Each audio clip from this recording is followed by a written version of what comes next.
that has offset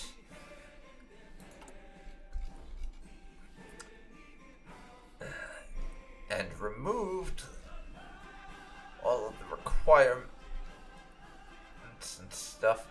Basically, all the benefits that we got from switching over to early mobilization have now been neutered by Black Monday, and then some.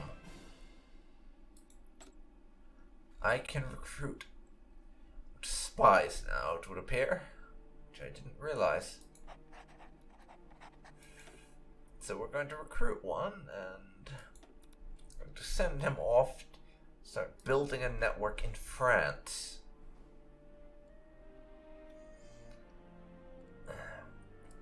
The French, British, and Russians are the ones we're the most interested in spying on right now.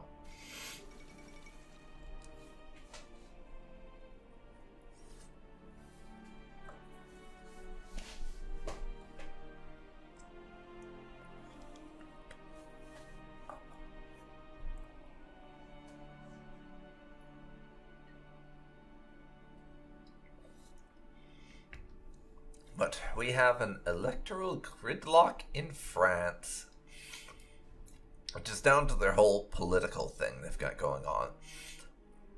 Usually either Britain or France gets electoral gridlock. I've never seen them both get it in the same game.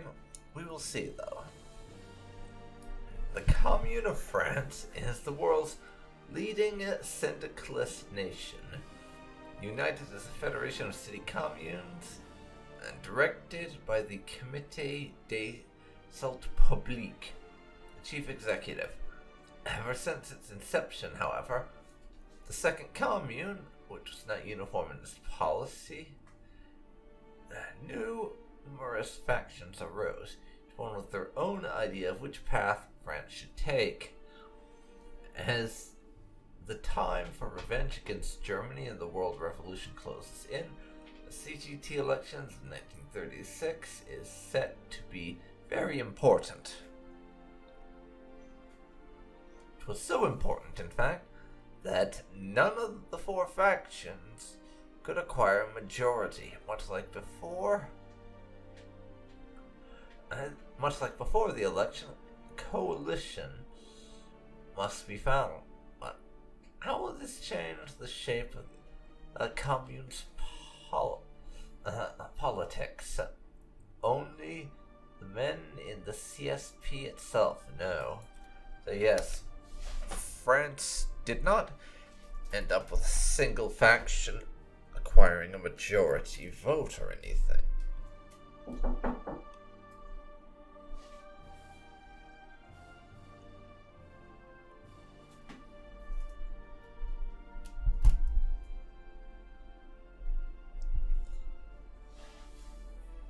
They're going for a coalition.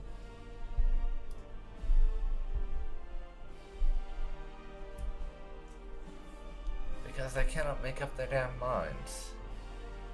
Lovely. Well, it's good news for us. They're indecisive as fuck, but really irritating for the Frenchies. Good. Be irritated, Frenchies. We don't like you.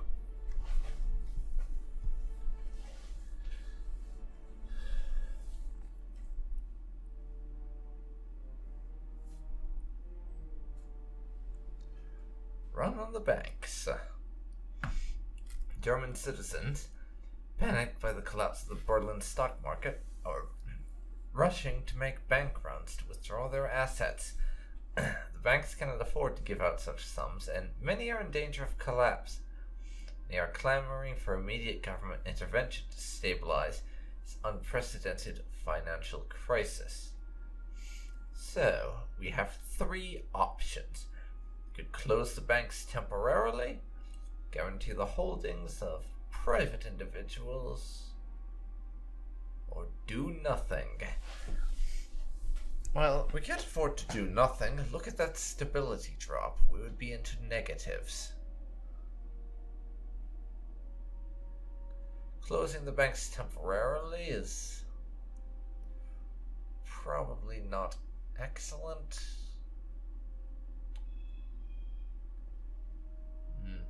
I'm going to close the banks temporarily.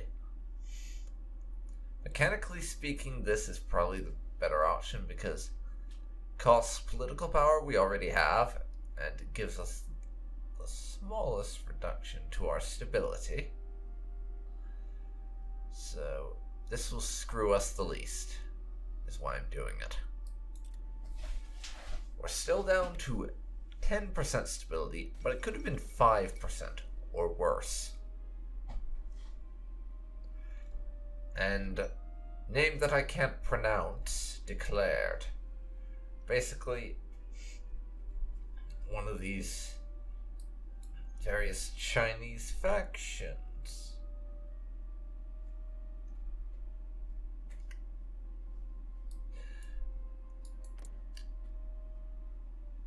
Is making some declaration or other.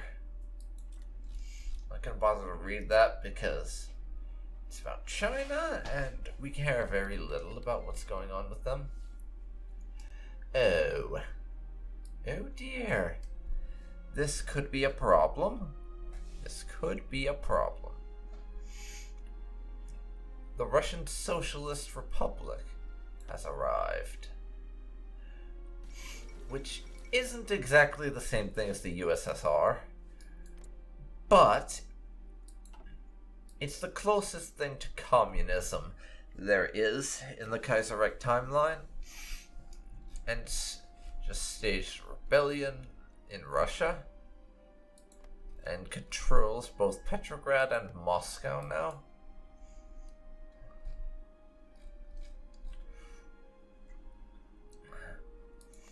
Which means with their control, they have a lot of the main industrial centers of Russia under their rule now, which gives the socialists a notable advantage. I have seen the Russian Republic still win this, though. Even regardless of that. But it's quite rare. So we may be dealing with a red Russia on our eastern front. That could be problematic. Second Russian Civil War. 20 years ago, in the last days of the Weltkrieg, the Russian Empire collapsed, ripped apart by nationalist movements, and divided between the whites and reds. Through a German intervention, the Republican government defeated the Bolsheviks, and it appears that the Russian revolutionary spirit was not extinguished. After ineffective land reforms by the Kerensky government and austerity measures to pay off the Brest-Litovsk reparations, as well as a crisis in the government after the president's assassination, cities in the western part of the nation have been engulfed with the red tide once more. Will the Russian Socialist Republic prevail, or will the loyalists of the white government defeat the dissenters a second time? When will they learn? Russians and their socialism. Really?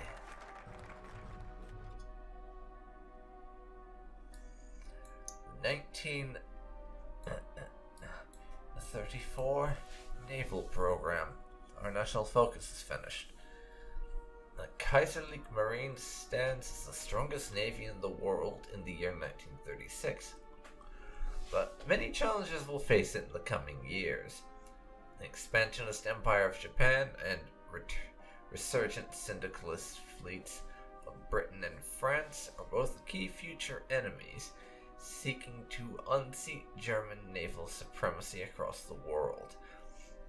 In 1934, we started a major naval construction plan, and many of the ships laid down in that period are well on their way to being finished.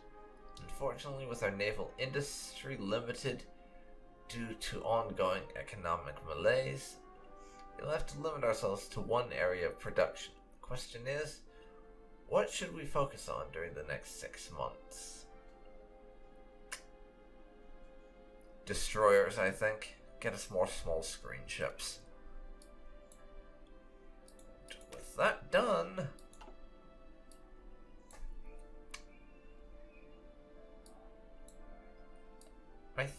time to move on a little bit to something else. After we read this event, that is. The situation hardly improved in the days following Black Monday, which was the start of what became known as Black Week. Panic selling of stocks reached an all-time high as people tried to dump their stocks before they became worthless. When the Berlin stock market closed at the end of the week, the market was as dead as the 11 major economic figures and top executives in Germany that had committed suicide. The German government had to act. Oh wow. Economic figures that committed suicide over depression. Fun times. Fun times.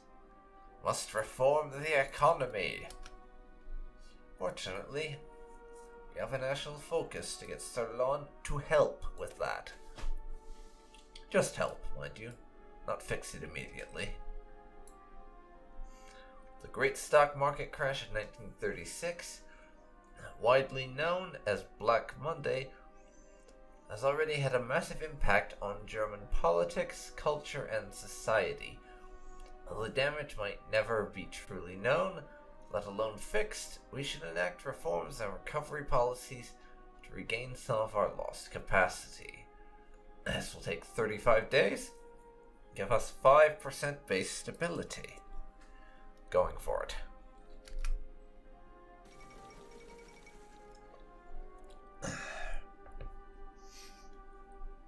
Poland declares the Republic.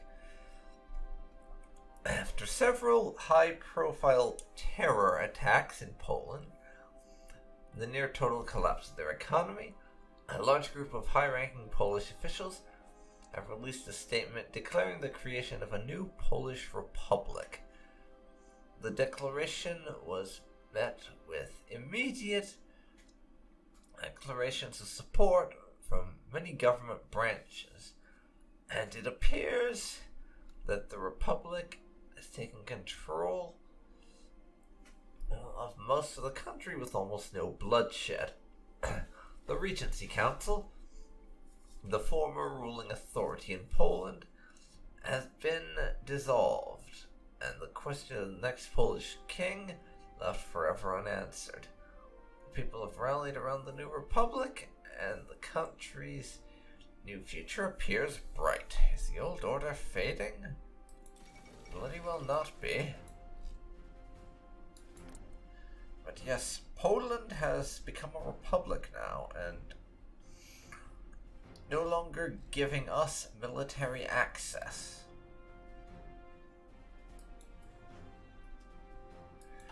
Sadly, they were fully independent, so this doesn't count as a rebellion. We don't exactly have cause to send the troops.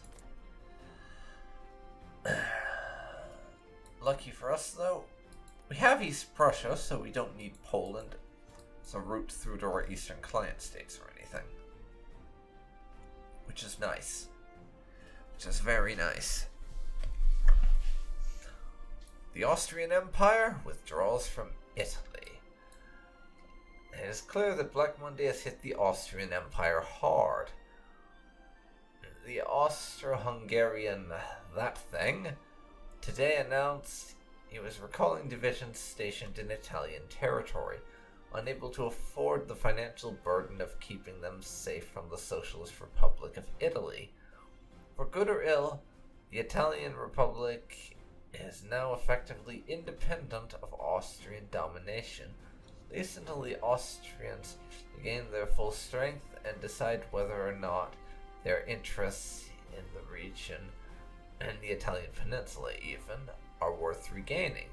Many in the Italian Republic have expressed worry about whether or not this will leave them exposed to attack by the Socialist Republic of Italy. A move which would plunge Italy into civil war once again. Austrian influence wanes further. It does indeed.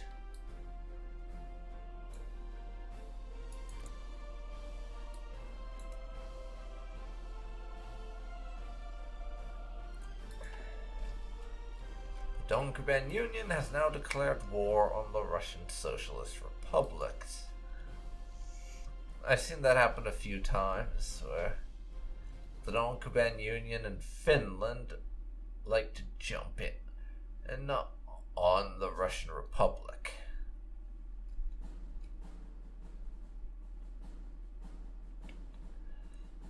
For things like that,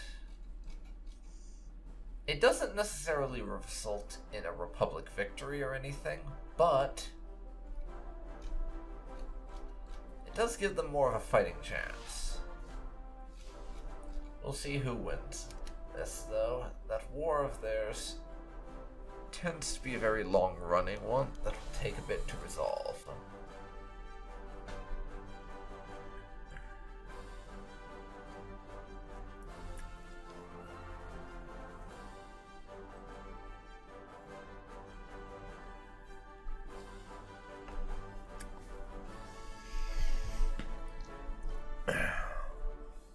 The DKAEB Railroad nears bankruptcy. The railway, I'm not even going to try to pronounce that, was established in the early 20th century, linking Addis Ababa in Ethiopia to Djibouti, I think is how you say that. After a series of German-backed expansions, it's now used mainly to transport ore from the Congo Basin in Middle Africa to Djibouti. Present economic downturn in the world has meant that ore is no longer being purchased at the rate it once was, resulting in fewer transports for the DKAEB even. In order to prevent Ethiopia from slipping from our grasp, Dar es Salaam has requested they be allowed to take action. While most in Berlin think the matter can be handled on a local level, others would prefer the colonial office to make the decision, whatever that is. Let's see, I could say, isn't Middle Africa responsible for Middle African affairs? Sell the government shares to Ethiopia, or tell Middle Africa to take the shares. Well, if this is so important to our retaining influence in Ethiopia, and Germany built it, then surely we shouldn't just give it to Ethiopia. Middle Africa can have the shares, minus 15 political power.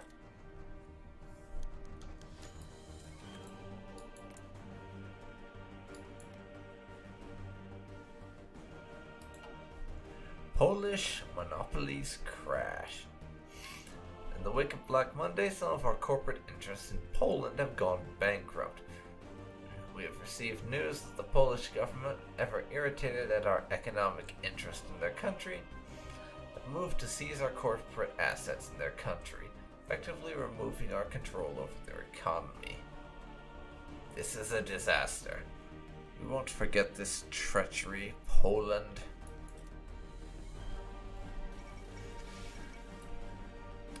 The illusion of Qing hegemony shatters.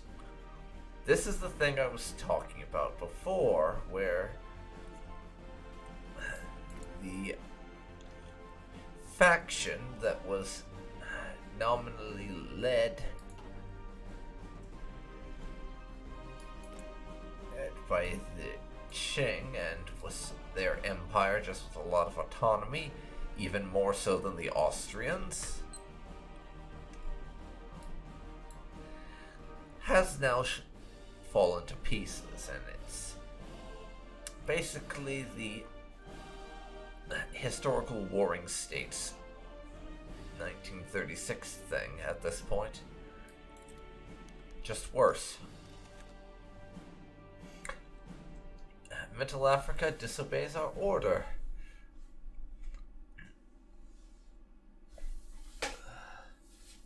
Goering has disobeyed a direct command regarding the DKAEB, and in Berlin are already regretting sending this up-jumped pilot to rule half a continent.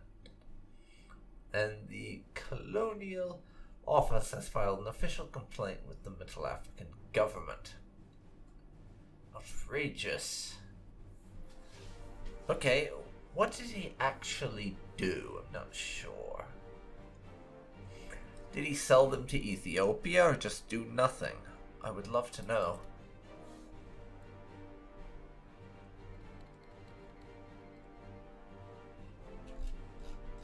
And now China's beginning to fall even more apart.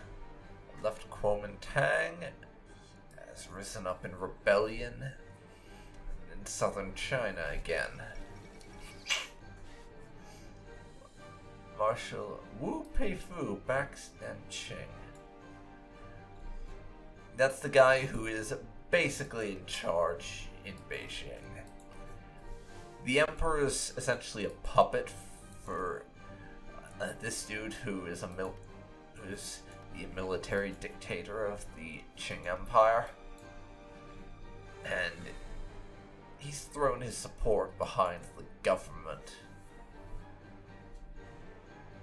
of the League of Eight Provinces, soon to be the Nanqing clique, and they're probably sending volunteers and the like to help out there, is the long and short of what's happening.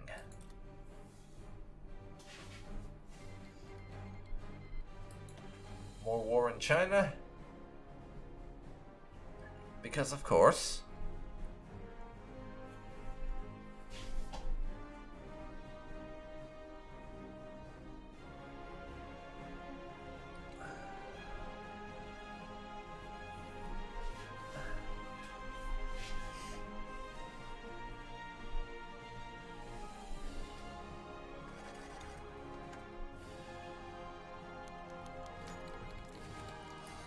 Left Kuomintang declared war on the Anqing. Jeez, left Kuomintang. Learn to pick your battles. They're at war with those guys immediately, rather than waiting until they can consolidate their gains first.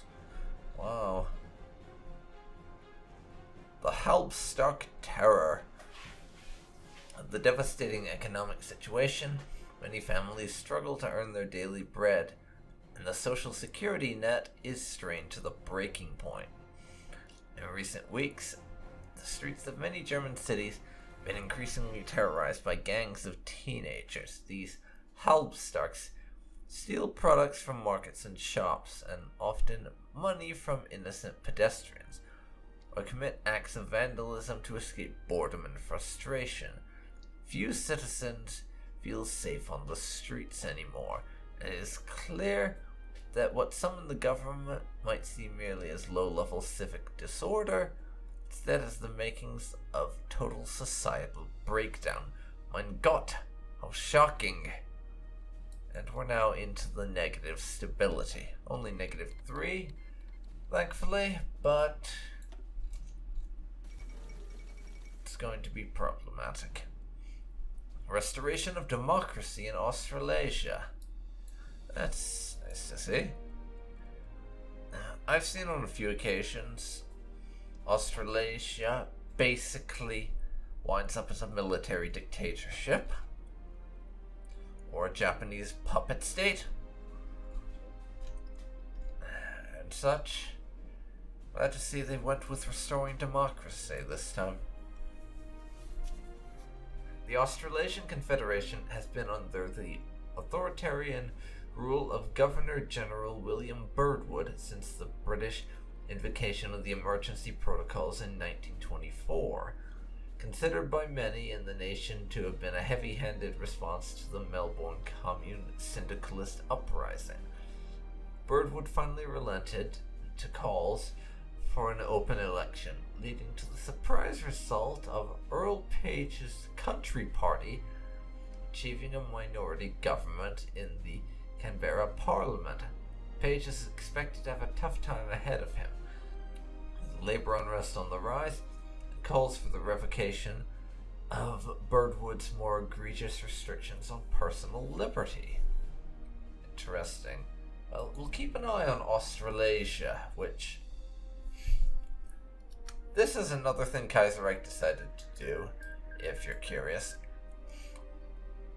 Basically, when the British Empire broke apart, Australia and New Zealand ended up as a single country.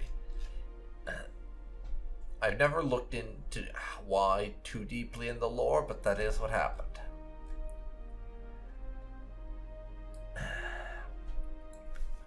And Nanching is now dead, meaning the left KMT shares border with someone they're at war with, who is much, much bigger.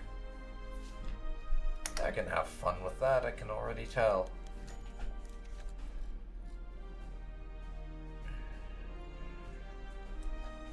Financial troubles in the colonies. A maverick politician proposed distributing more resources to the colonies to the detriment of the German national, which would obviously not be popular. Let's see, we could dedicate as many resources as they need. Only cover the most critical expenses, or tighten our belts, we can't help them. Well, just saying we can't help them at all, that has the potential to lead to nationalist uprisings in the colonies and the like.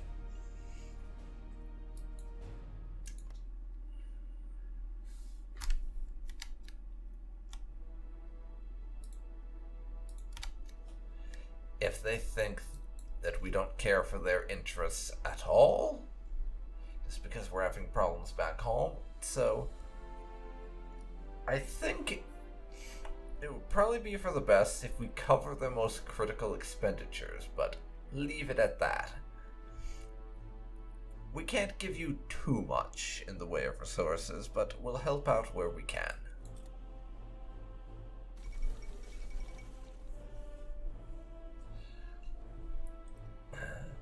Sylvia Pankhurst elected chairman of the TUC. The 1936 Trade Union Congress in the Union of Britain was made out to be decisive.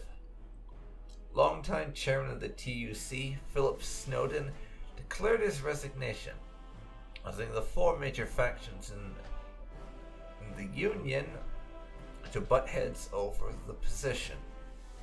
So the dust settled. Sylvia Pankhurst, the leader of the Congregationists, was elected the new chairman, or chairwoman in this case.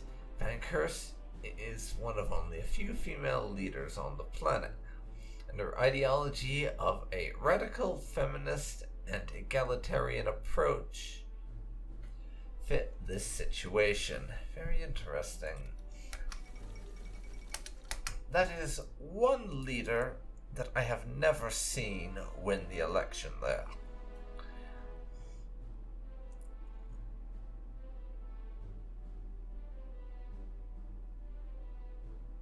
In fact,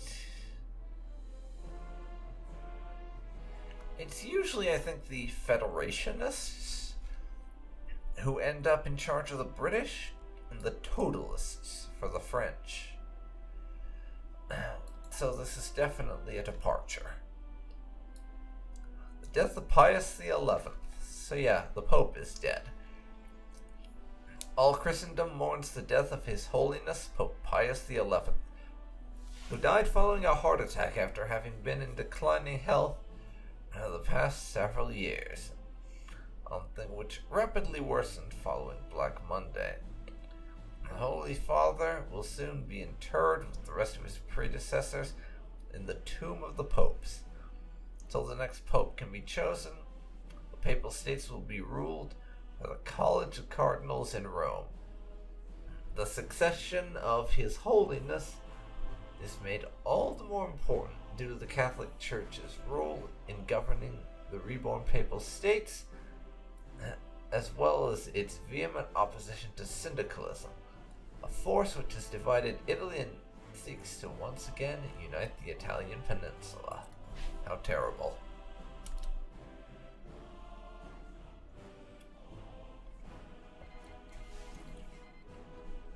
More Chinese nonsense? Whatever.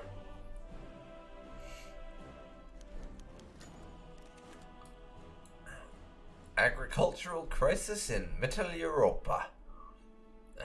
During this time of great crisis, the complacent agricultural sector of the German economy has proven to be particularly vulnerable to the economic downturn.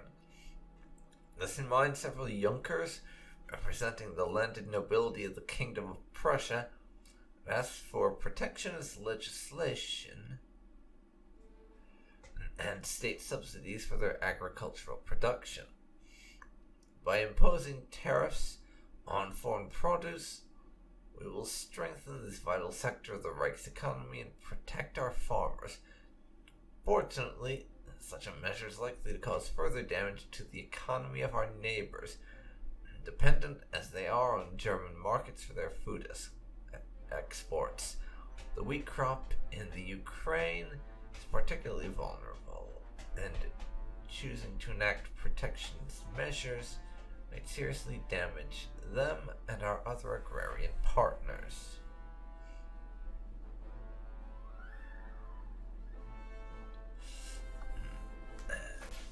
We could say that we will protect our own peasants, but that will lead to problems with Ukraine, Poland, and Galicia and Lodomeria right here. Or we shall not risk our Mittel European ties, which gives us our country is falling apart and unlocks the price of doing business.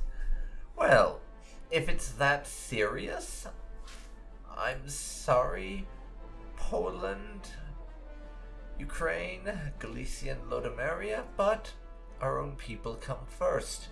We must protect our own peasants. It's nothing personal, just business. The aftermath of Black Monday is done.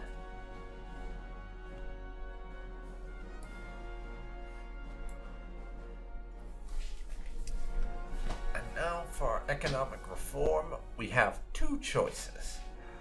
They could liquidate unprofitable estates or bail out Junker estates.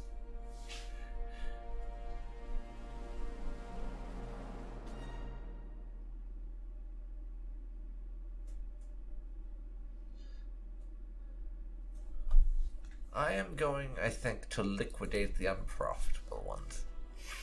The statesman Wilhelm Groner has recently published an essay titled The Black Zero, The Need for Austerity, in which he demands absolute balanced discipline, even if it means losing some companies depending on subsidies. The essay has found a lot of adherents within the populace, and liquidating a few unprofitable companies may be just what we need to alleviate our expenditures. And this will add him as an economy minister, giving us some buffs. We'll also remove some civilian factories. But we're building some, so we'll get those factories back soon enough.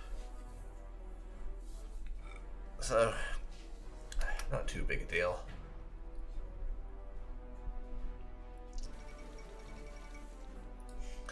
The First International Congress. Delegates from socialist nations and political movements around the world gathered in Paris today for the latest in a series of world congresses. The mantle of the Third International was taken up by the Communards after the Russian Civil War. The ideological tenor of the event promises to be very different, with syndicalist parties being the newly dominant force of the far left, Delegates were greeted by a military parade, an exhibition of avant-garde art, and finally a speech by the chairman of the CSP. At the top of the agenda is the spread of the revolution to Asia and North America, ongoing conflict in Spain, policy on colonialism, and the requirement for membership of the Third International's military alliance.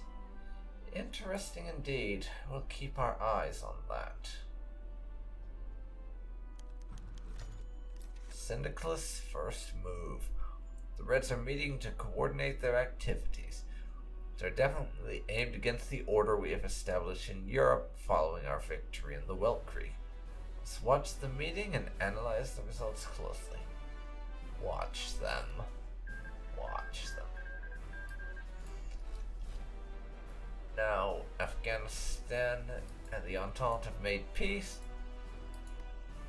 Just like I said, Peshawar and Quetta have gone back to the Dominion of India, but they haven't actually pushed further and tried to make Afghanistan a puppet state or anything. I guess they weren't feeling that aggressive, or didn't particularly want another long bloody war in Afghanistan on the record, because the British have actually had a few of those before. As it happens,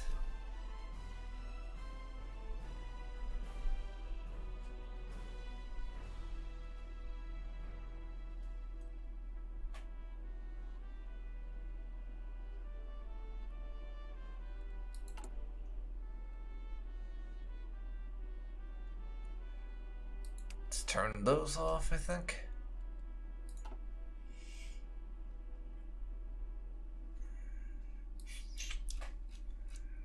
And now, I think this is a good point to actually end this episode.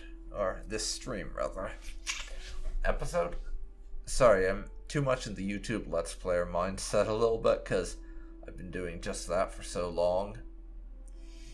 I know it's a little bit on the short side compared to what I used to do back in the day, but I'm still sort of getting into streaming regularly again. So, as it is, I think this will do us for today. My streams will progressively start to get longer as time goes on. I get used to streaming again, I think, but for the moment, we'll leave it at this. If so, thank you very much for the watcheroos. If you've enjoyed this, then you can help me out by giving the channel a follow and hitting that notification bell. I post announcements for when I'm gonna stream on Twitter and my Discord channel. My next stream will be on Saturday, and that will be Morrowind, as I have a modded setup for Morrowind I've had sitting on my computer for a while now, and I want to see how well it's working before I start a proper series. So we're just going to do a light casual Morrowind series for a while on Saturdays, I think. See how broken my setup is. Anyways, thank you for watching, and I will see you next time. Take care, everybody, and so long for now.